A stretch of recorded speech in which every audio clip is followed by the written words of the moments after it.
Hey class, glad you're here today. So today we're discussing Athenian, Roman, and United States voting rights. We're going to be doing this through some document analysis and a gallery walk. So first, we are going to go over the documents together, and then you're going to be given the opportunity to walk around the room and look at the documents for yourself and really get in there and look at it with your graphic organizers that I've provided you. So first, some vocabulary that I want you to know is constitution, constituents, amendment, and citizenship. A constitution is just the body of law of a government. It's what it is physically written on. We can go look up the Constitution of the United States, but that's just what shapes the laws for our federal government. Constituents, you are not a constituent yet because you cannot vote, but you are a citizen.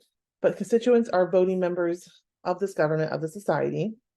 An amendment is any type of change or adding or taking away to a constitution. So we have several amendments here in the United States. And citizenship is that you belong to whatever country, what have you, that you were born into.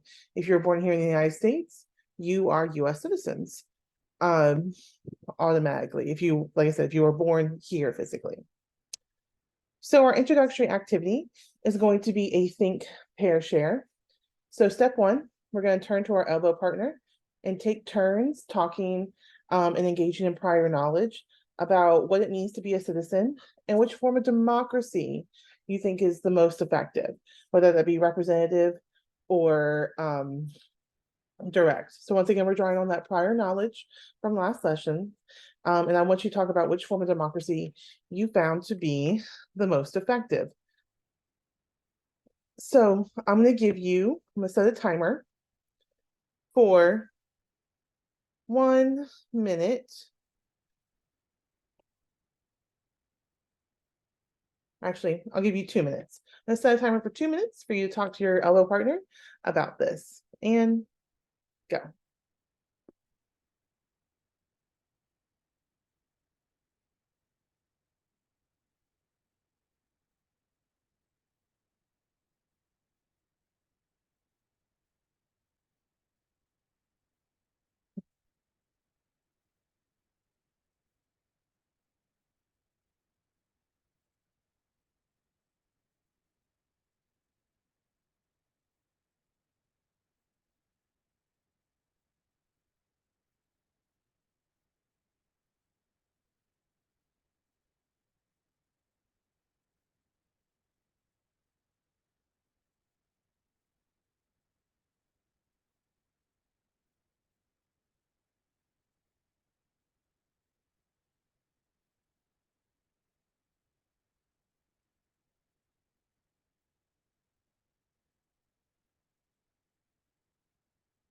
All right, class, I just want you to know that you have 1 more minute for this section.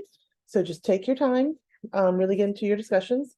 I'm glad, I like what I'm hearing so far.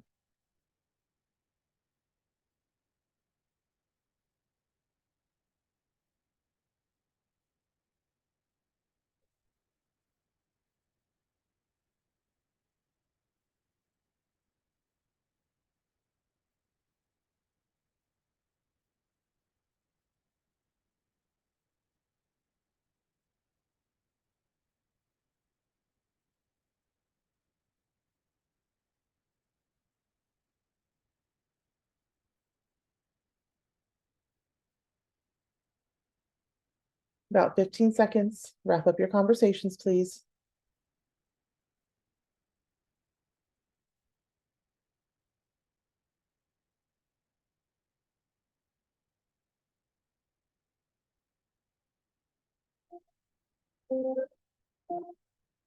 All right, that timer goes off means that you have completed that part of our introductory activity. Now for step 2, I want you to go back to slide 2 where we originally saw the vocabulary. And I want you to, 1, read the words to yourself and take turns discussing them. Do any of the words stick out to you? And which one do you think be the most crucial to know for this lesson? Once again, in this lesson, we are talking about voting rights in Athens, the Roman Republic, and the United States. So once again, I will give you 2 minutes to discuss that with your elbow partner and go.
All right, class, just want to give you a heads up. You have 1 more minute. You guys are doing a great job so far, so keep it up. I will be right back. Keep up with your discussions.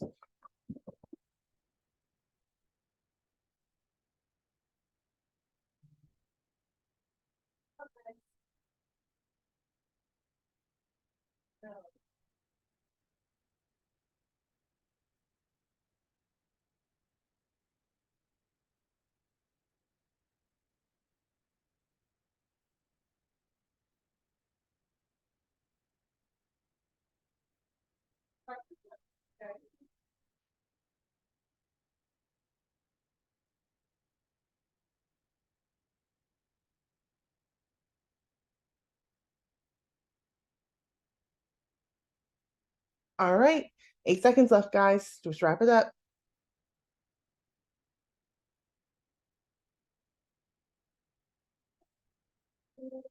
All right, that timer going off means that we are done.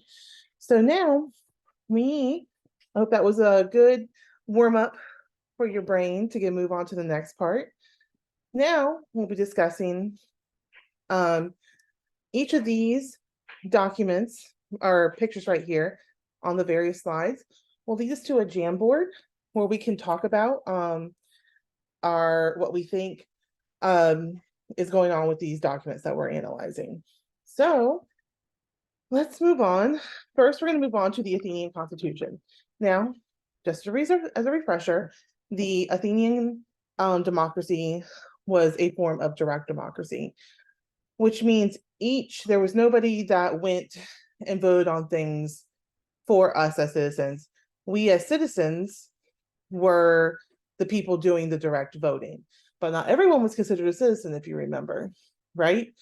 Only if you were a man born in Athens could you be considered a citizen. So I would not be considered a citizen in ancient Athens.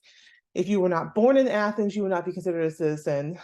Only men born in Athens. So let's go ahead and go over to the Jamboard.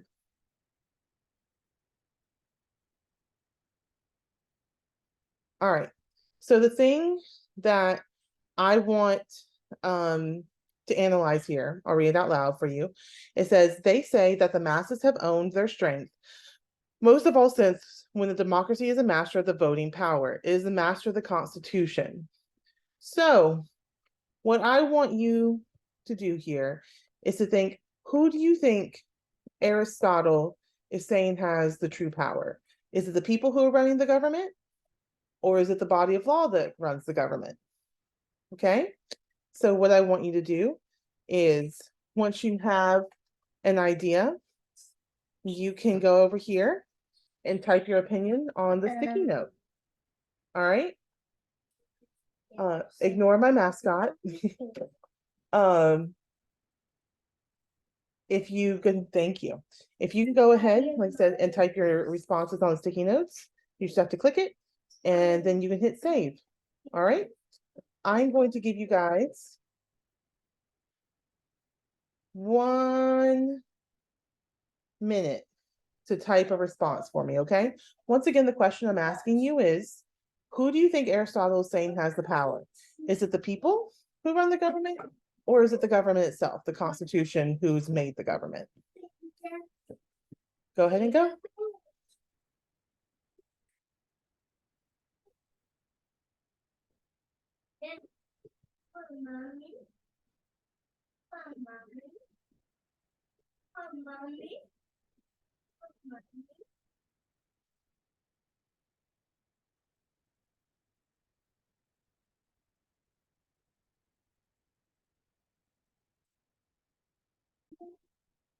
All right, guys, that timer going off tells me that you've had a minute to put your thoughts down.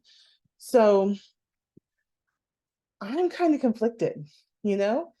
I think they say the masses have owned their strength, most of all since the democracy is the master of the voting power, is the master of the Constitution. I think Aristotle is saying that the power really comes from the actual government itself, not the people.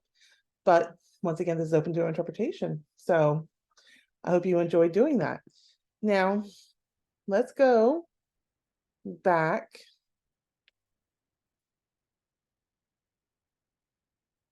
to our PowerPoint real quick.